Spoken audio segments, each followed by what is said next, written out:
I just want everybody to take a breath before we know what they have in terms of change is good, but not all change is good. This is just the way it goes. If there's too much changeover, then there's no consistency. Yeah. So then, but when does consistency turn to stale? We're all excited about Jim Leonhard. I think across the league, people are excited to see what Jim Leonhard has. Never been a DC in the NFL. Right. So we will see.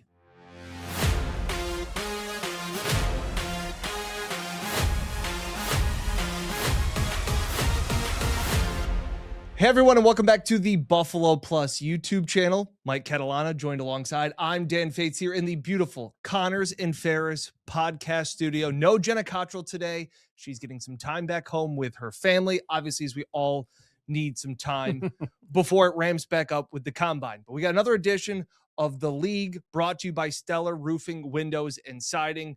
Plenty to get to talk to today. We've got the Bills making coaching staff decisions. Before that, though, be sure to like, be sure to comment, be sure to subscribe, as always. Don't want to get yelled at. Don't want to get yelled at. This hosting isn't as easy as we always make fun of Jenna for it to be. Bills finalizing a lot of Joe Brady's coaching staff, so we want to talk about that. Mike has some spicy takes about that. We were kind of hinting at this, and I disagree. So I'm excited to get to talk to that. Mike did a lot of the talking. I just kind of sat here when we were talking beforehand. Oh, okay, right. So you were just holding back with your takes. I was holding back, but you were going, so I didn't want to be like, hey, save it for the pod, but I just wanted to. So we're going to talk about that. We're going to talk about how the salary cap isn't real. Yeah. And the moves that the Bills can or should make, obviously. And then Tyreek Hill, the news today as we were recording this on Monday afternoon, Tyreek Hill being released, Bradley Chubb being released. The Dolphins seem like they're tanking. What the rest of the AFC East could possibly look like. And then obviously we're going to gear up. That kind of pushes us towards the combine, which starts in a week from today. We will be in Indy. It's going to be so much fun. It's the best. A week from Jenna, Wednesday. We're talking so much about it that Jenna is getting a little bit of FOMO. Jenna likes in the theory of combine. Yes. In general, it's like, she's like, oh, that looks like that would be fun. We're working hard that week. It's a great point. It's a great point. It's a lot of work. She hears about dinner. It is a lot of rubbing elbows, some schmoozing. That's not Jenna. No, it really isn't. Yes. Like I said, the reason that I've always loved the combine is the fact that the entire football world shows up to a couple of hotels at a convention center in Indianapolis. Talking. Yes. And so that's fun. Speaking of talking, we also want to mention the NFL and the NFLPA's report card. Yeah. So we will get into all of that. But first, Mike, I did want to start with the Bills finishing up their coaching staff, 22 assistant coaches named, or 20 assistants named to Joe Brady's staff. What are your takes on it? I just want to get maybe the big picture of your thoughts on it first, and then maybe we can go into a couple of more names. Yeah, look, when you make a change like the Bills did, Sean McDermott gone as head coach is one thing. Sean McDermott gone as the leader of the defense is another thing, because you brought in Jim Leonhard. So you're going to be making major changes to the coaching staff. And look, it's all new. Jim Leonhard is new. He's never been a coordinator before. Yeah. He's bringing in coaches to be his, outside linebackers coach, right? You're changing on the D line. The positions themselves, while we can look at players individually and say, well, they may be able to adjust. Some player may be a better fit for this scheme than others. Jim Leonhard also knows he's bringing in some coaches who can help him eventually get full on board his scheme. I like the idea of the changes they've made. This defense did need a change. I think it did. Yeah. And I just sometimes will hear some media members and in times fans, but it's more media people, and we'll probably hear this when we're at Combine too, of the way they talk about the hiring of assistant coaches. First of all, the 6 degrees of separation, there's nothing NFL people like more than to find the connection. He coached with that guy for 1 year at the University of, Tulsa. Well, it was always who's had a cup of coffee with Sean McVay or Kyle Shanahan. Right. But now I'm talking about, like, he was on a staff in this. Correct. They love the connection. Yes. And sometimes that's a big deal. But other Absolutely. times I just sometimes think Hmm. in a general sense, we're always looking for great fit. This guy knows this system. This guy's going to do whatever. And sometimes I go, just hang on. Just because a guy is gone didn't make him good or bad. You know whether he was good or bad. Yes. Just because a guy is brought in, he's new. And I just got a kick out of the narratives of some of the coaches before they've been, more than a week in the building. But not only that, Mike, you'll hear we talk about like the media talk and like how they talk to the media and what they're going to say. You'll also hear a lot of, I don't want just a bunch of yes men. I Yeah. want guys that will disagree and Yeah. will push back and give me new ideas. It's like, because that's what you want.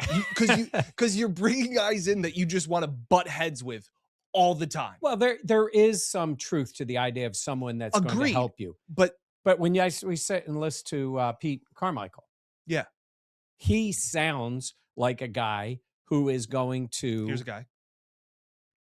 be in sync with Joe Brady because Correct. they know each other. But I would hope that while Pete's smart enough to Yeah. know this is my role, this is what I'm doing, I would hope that with his experience in the NFL, it's not the way he's going to start his news conference by saying, listen, if Joe's doing something that I don't think is going to work, I am on him. No, but I would hope Joe Brady has enough confidence in himself. Yes. And if you're bringing in Pete Carmichael, if Pete's got a disagreement with you, there's nothing wrong with that. Correct. It's just the idea of being able to make that work in the context of what Joe Brady and the coaching staff wants. And because we're not at free agency yet, Yeah. I do think it is worth noting because we talked about it, with the agent talk, with every person getting an interview and they crush the interview. Yeah. And it's like you hear Schefter or Rappaport and they're just like, this guy is electric. He is highly sought of. And you're like, I've never even heard of this guy. You're kind of getting a little bit of that. And as we get into free agency, there'll be a signing and it'll be the agent that will say the numbers and 3 tidbits about why he's really good. You're kind of getting that right now as teams fill out their coaching staff. Yes. It's a little bit of that optimism. It's something that's different. So naturally, you're excited because of that. And that's where it's sometimes like right now, every assistant coach is going to be a young rising star.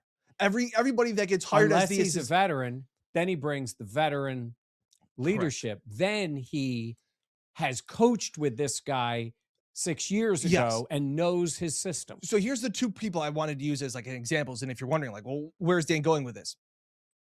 Jamil Adai Yeah. was a phenomenal. I think inside the building, outside the building, he was really good. Just because he wasn't retained doesn't mean that it's a plus. Like just because they're bringing in a new secondary coach, cornerbacks coach, doesn't mean that that guy's going to be better. Right. So I think that there's this natural instinct of like, oh, they're bringing this guy in, that's great. I also made the comparison of, and I don't mean to like air out dirty laundry, but like it is just opinion. Like when Ryan Nielsen got hired, there were a lot of people that were like, he's going to bring man-to-man coverage because that's what he did in Jacksonville. And I was like, the Jags had the worst secondary in the league when he was there as the defensive coordinator. You know how much better the Jaguars defense got last year when Ryan Nielsen was gone?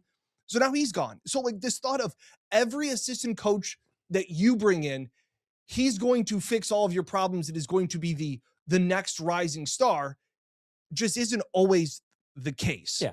Well, there's those younger coaches. Like Joe Dan is the guy that got elevated. Yes. Who has been there, thought of as a very good coach. The Bills kind of feels like he's on the Babbage trajectory. Yeah. Like I'm just saying, like the fact that he was linebackers, safety, like he's touching all of the important groups on a defense. And doing that. And then you bring in John Fox as the senior assistant. Now, John Fox is fine. Like he's been a coach. He's had success in the league. Hasn't been a head coach in a while. I'm very curious as to what the role is for John Fox with Joe Brady.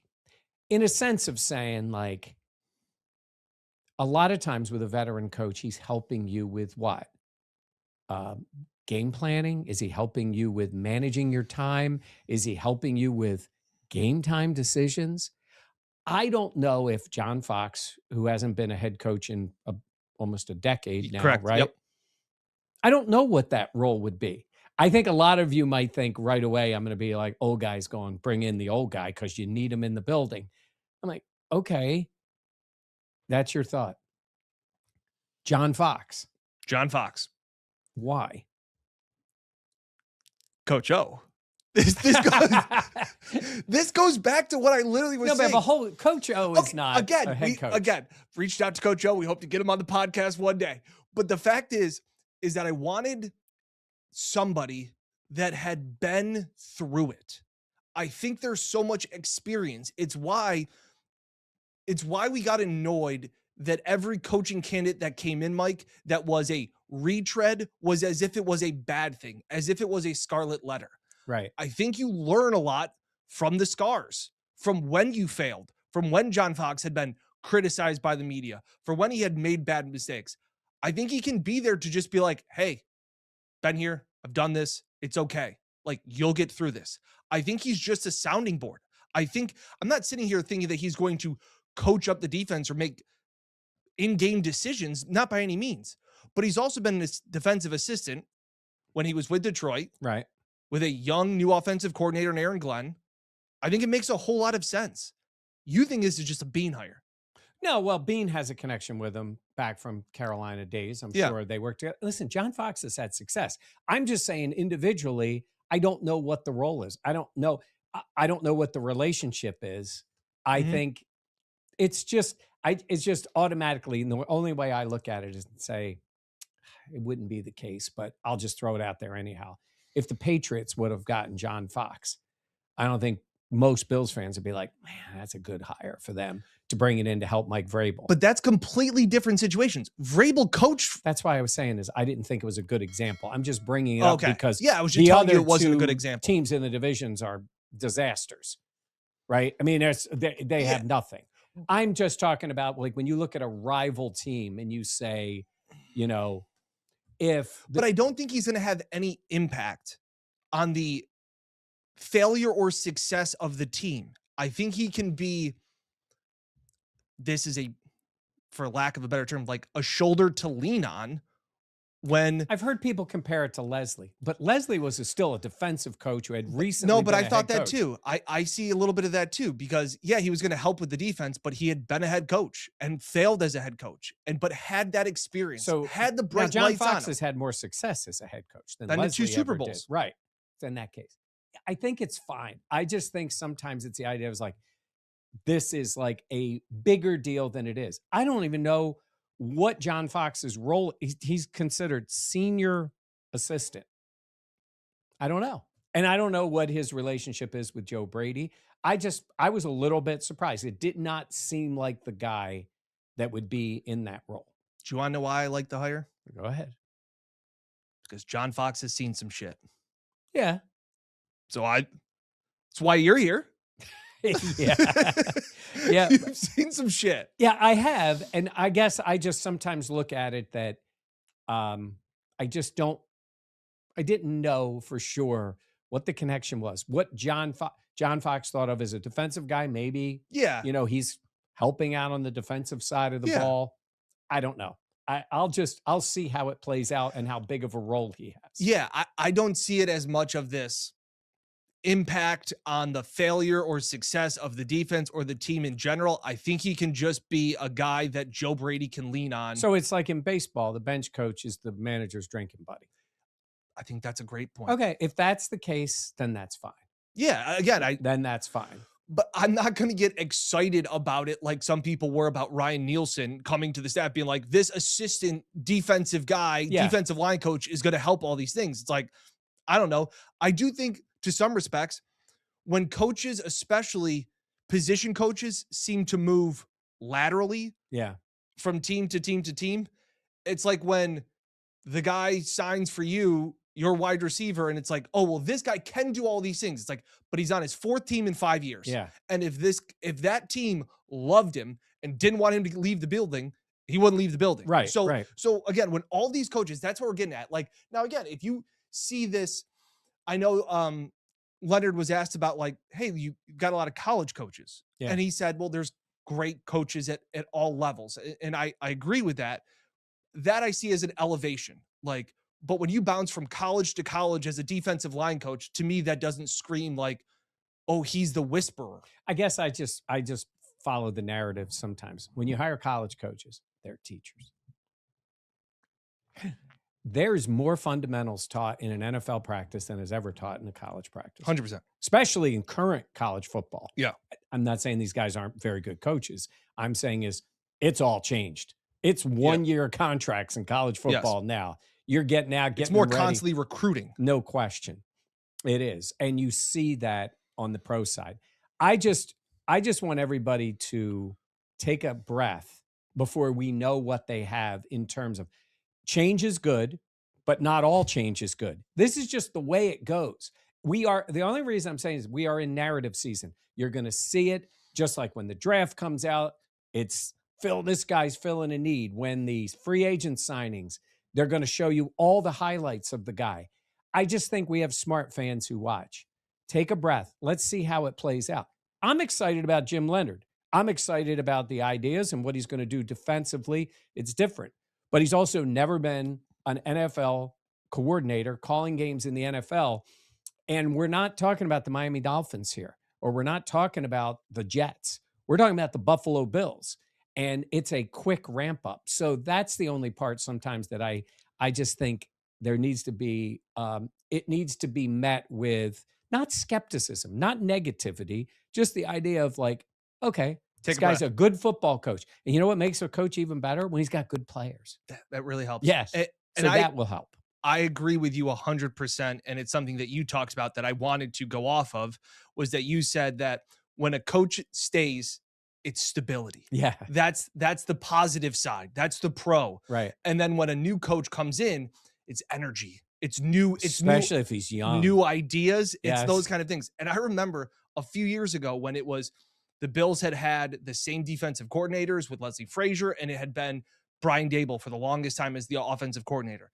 And it was like, people were like, well, there need to be changes. It's gotten stale. Correct. They like the word stale. So I remember asking Sean one time after he got done with the podium, and I was like, how do you balance that? And he kind of laughed and is like, yeah, it's however it turns out. Like, again, if there's too much changeover, then there's no consistency. Yeah. So then, but when does consistency turn to stale? Right. And when does too much become a negative where we can't, Jalen Hurts has had so many different offensive coordinators, that's holding him back. Right. This is where it's whatever lens you want to look at it through. And so you're again, right. If you're winning, it'll be all the positives because it is working in that case. So that's where, like, again, that's why I wanted to use the example of Jamil Adai, because he was really good. Yeah. Like, look at what Trey White did. Look at what Christian Benford. And look at the way the players have responded to him. Correct. And by the way, Bobby Babich also got that from players 100%. through the years, giving him a ton of credit for what he did for them. Elevated.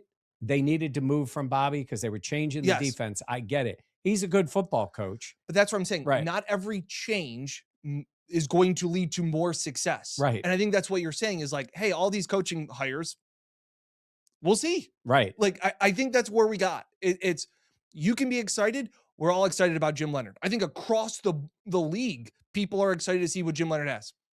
Never been a DC in the NFL. Right. So we will see. We will see. And it's Brandon Beane's job now to bring in those players. So speaking of Brandon Beane. Yeah. We'll start off by getting the most important thing out of the way. The salary cap is not real, but the Bills will have to make some salary cap moves. So I think it's always fair at this moment to explain what we mean when we say the cap is not real. The cap is impactful, especially if you don't handle it well. Correct. Don't click out yet, or don't turn off the podcast that your audio. Yeah. Don't drive off the road yet. Before you do that, I guess make sure to like, comment, and subscribe. We really appreciate that.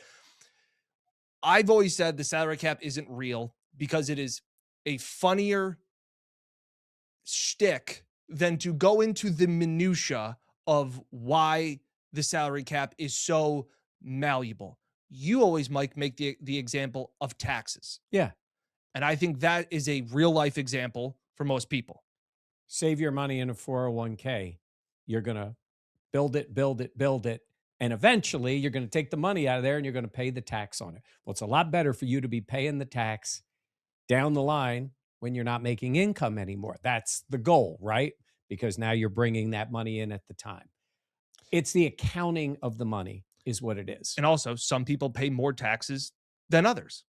Yes, they do. So like, there's ways to defer taxes. There's ways to get out of it. The point about the cap is, you know, when it really can work for you, when you draft well, when you sign good free agents. When you draft well, you will constantly want to re-up with your players. Mhm. You give them other deals. You have a multitude of players on your roster that you can kick the can down the road. Mhm.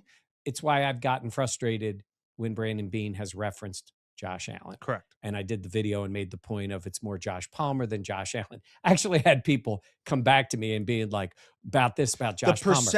The percentage actually, Josh Allen takes up more of the percentage. This is not even about Josh Palmer individually. Yes. It was 1 year. Yes. It's the idea of signing players to sizable contracts that don't work out. Correct. And now you've put the money there. And when you fail in draft picks, you have relatively low salaried players. Yes. You know, you had Christian Benford at a ridiculously low amount of money. Correct. As a 6th round pick. Correct. Right. And, so that was great. Now you pay him. He's still really, really good. The difference was before you were getting him at a very low number. Now it's at a higher number. You'll take that every day of the week. Yes. Because he's a really good player. Correct. You draft Keon Coleman.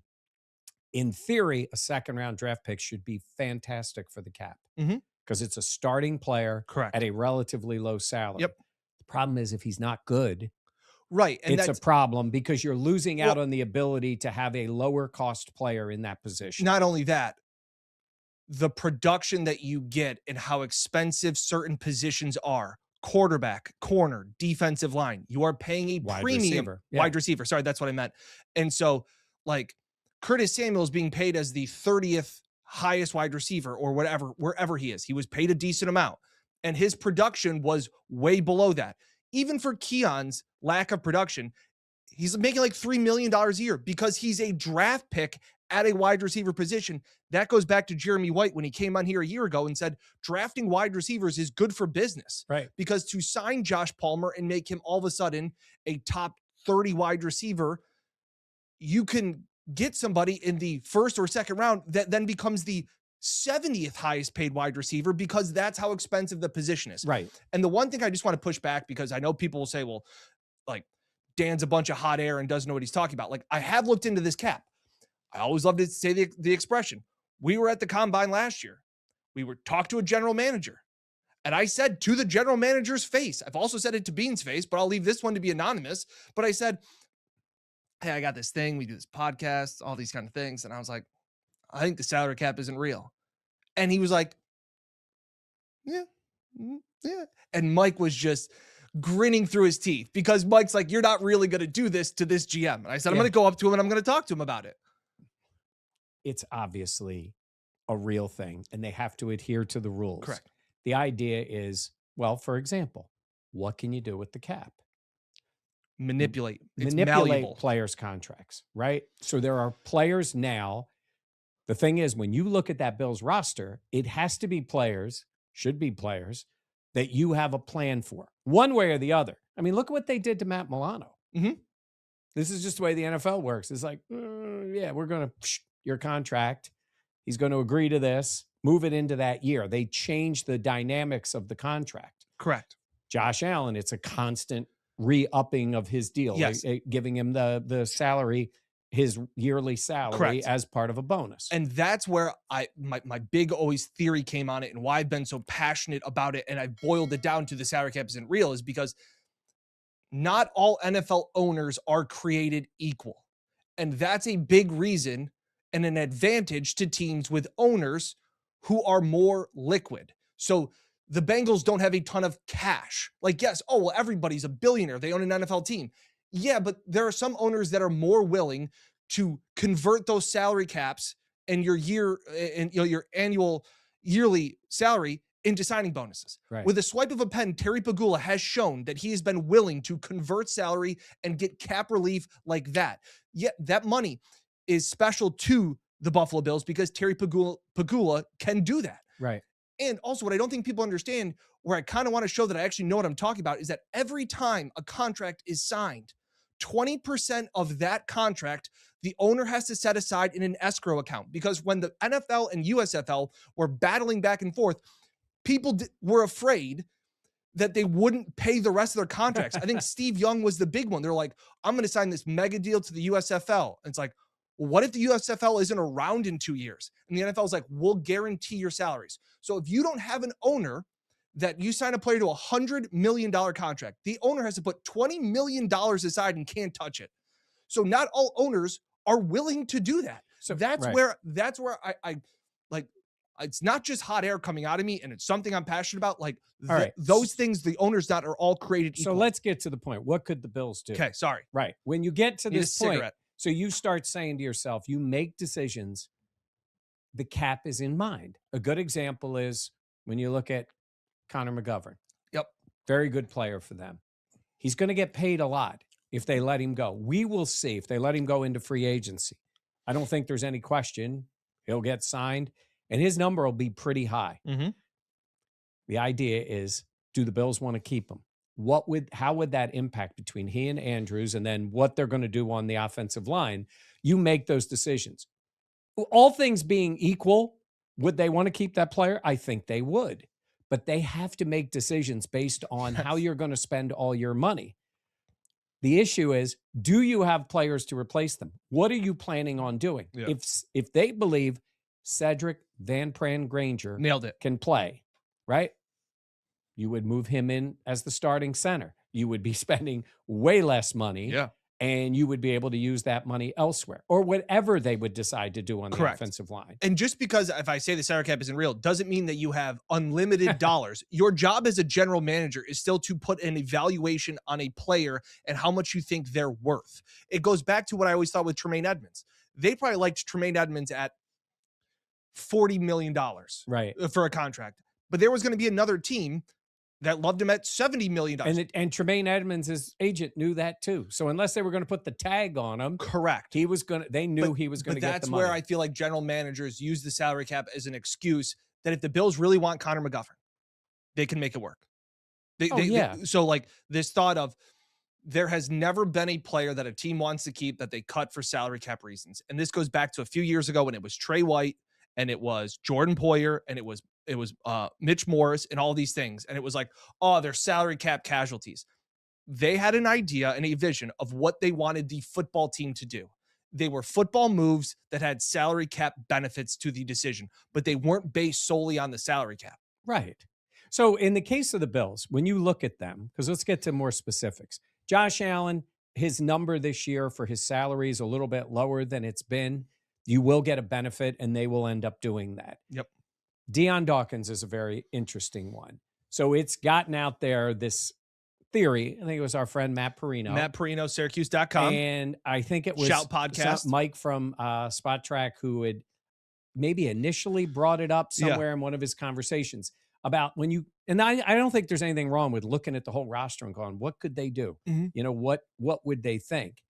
The funny thing about Deion is moving on from Deion, cutting Deion or trading Deion doesn't really save you very much. $2 million? Yeah. It's not one of those contracts that you're like, oh, if we moved on from him, and let's just say they thought Tylen Grable could be the left tackle and he's going to make a fraction of what Deion makes, and they think it's not that big of a jump. I'm just making that up. And you're going to save $17 million on the cap. Yep. Oh, okay, I would get that. But that's not the case. One.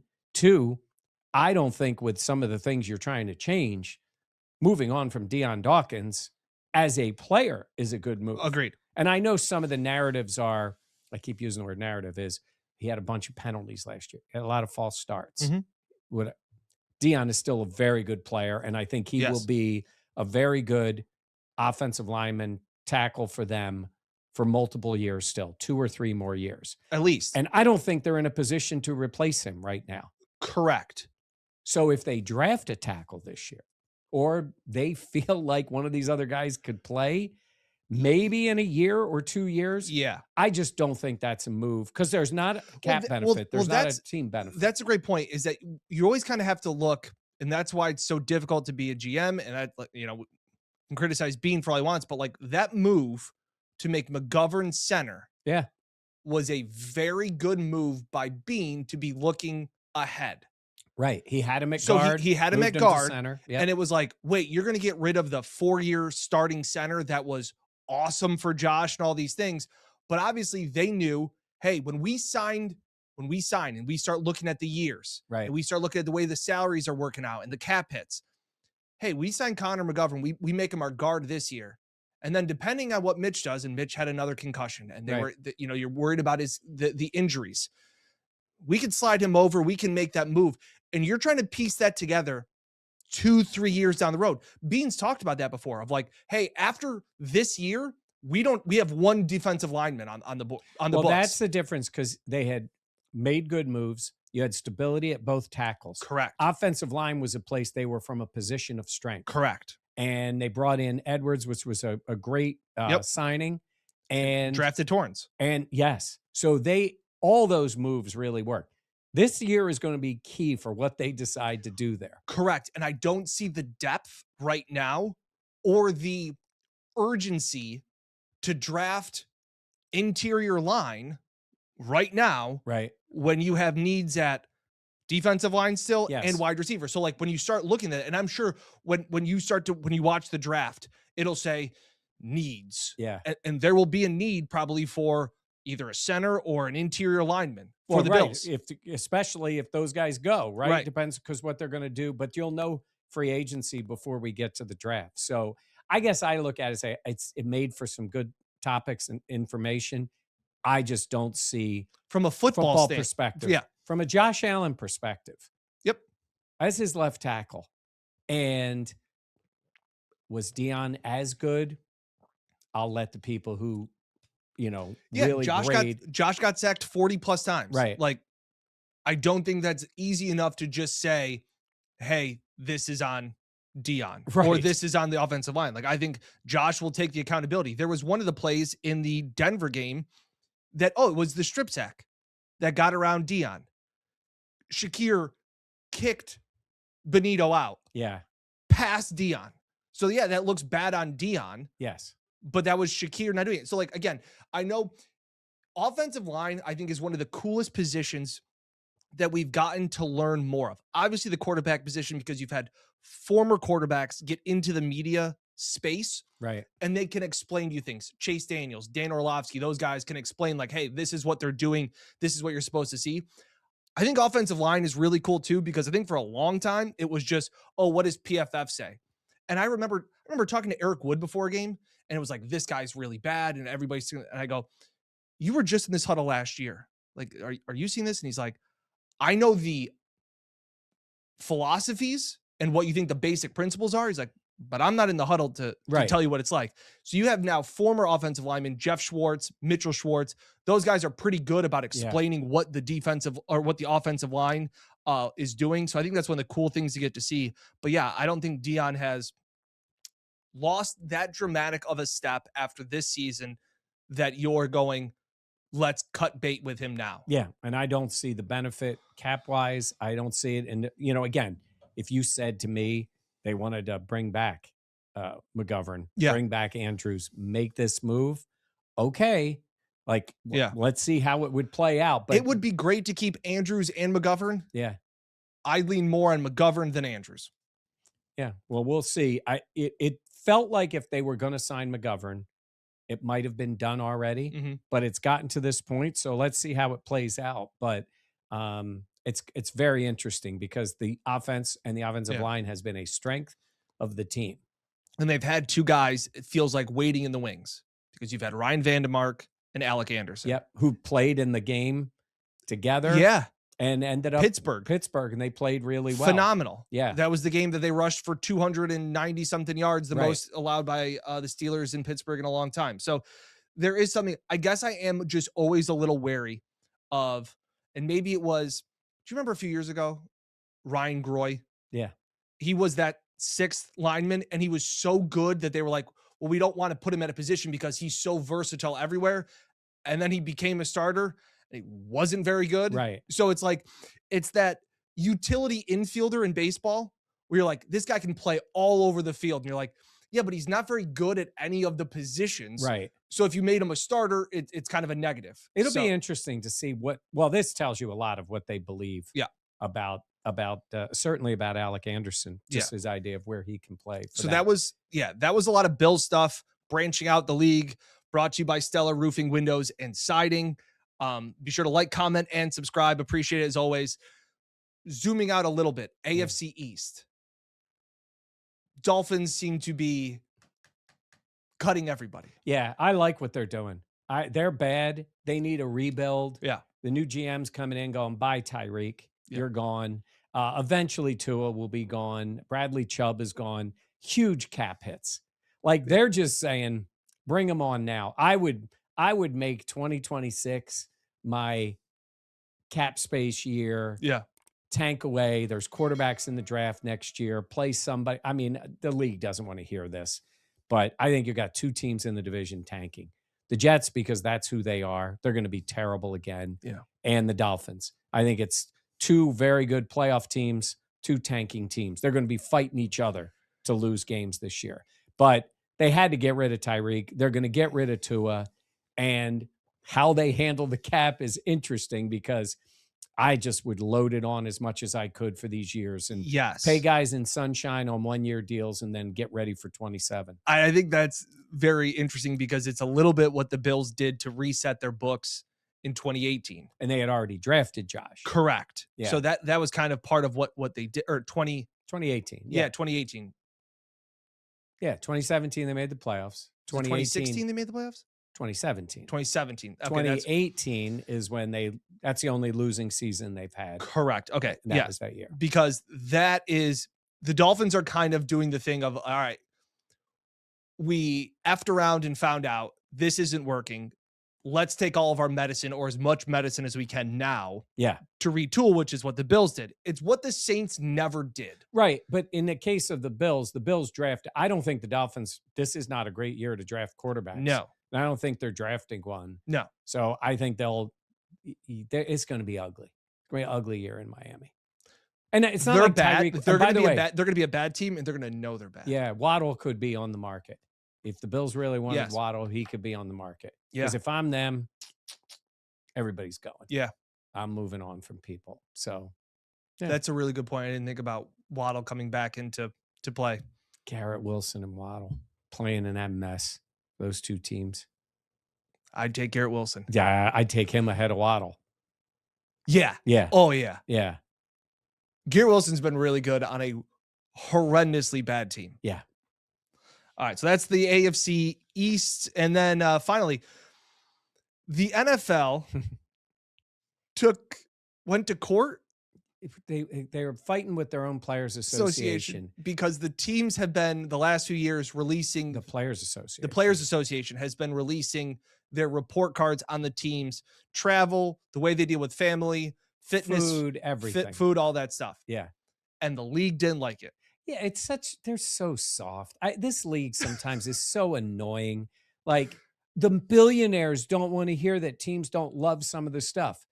The Bills got really hit on travel, and I, not on the team plane anymore. But I think they were flying out of Niagara Falls. Yeah, they were redoing the runway at the private one, and it probably was not great. I don't know what the plane was like. I'm not on it, and I don't know if it was not good. I've seen other teams get hit for certain things, like the way they handle things with some families, where some teams have a whole thing with daycare and where people, the adults can come to the game and somebody's there to help them with the kids. Some of it is food. You may look at it and be like, why is that such a big deal? Well, it is an NFL team. It's a multi-billion-dollar industry. I mean, the Bills used to have the worst training facilities. Yes. Now they're really nice. Yep. Like, they upgraded. And a couple of the teams that got really hit on that, including the Patriots, are now building their own training facilities, which they should have had in the first place. The Bills got hit this year because of the rehab the medical staff and training staff, they weren't thrilled with. Yeah. And somebody was saying that was from last year. year. The lack of trainers and things like that. And I think it was Banged Up Bills was talking about that. That's a problem that a lot of teams are having, because especially the longer that training camp is with the 90 men, you just don't have as much interns. You don't have as much training staff to deal with the rehabilitation for all of those guys. So yeah, I just think this is, like you said, it is a very soft move. And it's almost like, why can't players voice what they feel about their job? Well, here's what's going to happen is players they're going to do this poll, and then it's going to get leaked out by players.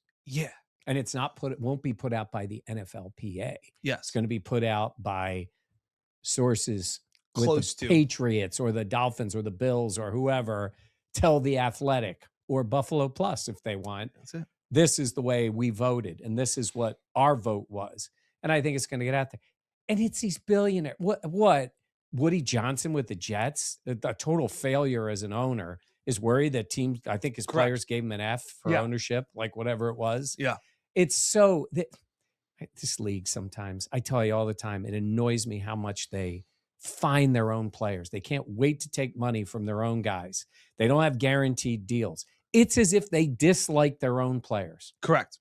And then they complain about things in a work environment where you're asking a lot for players. We can say you can make a lot of money, this, that, or the other.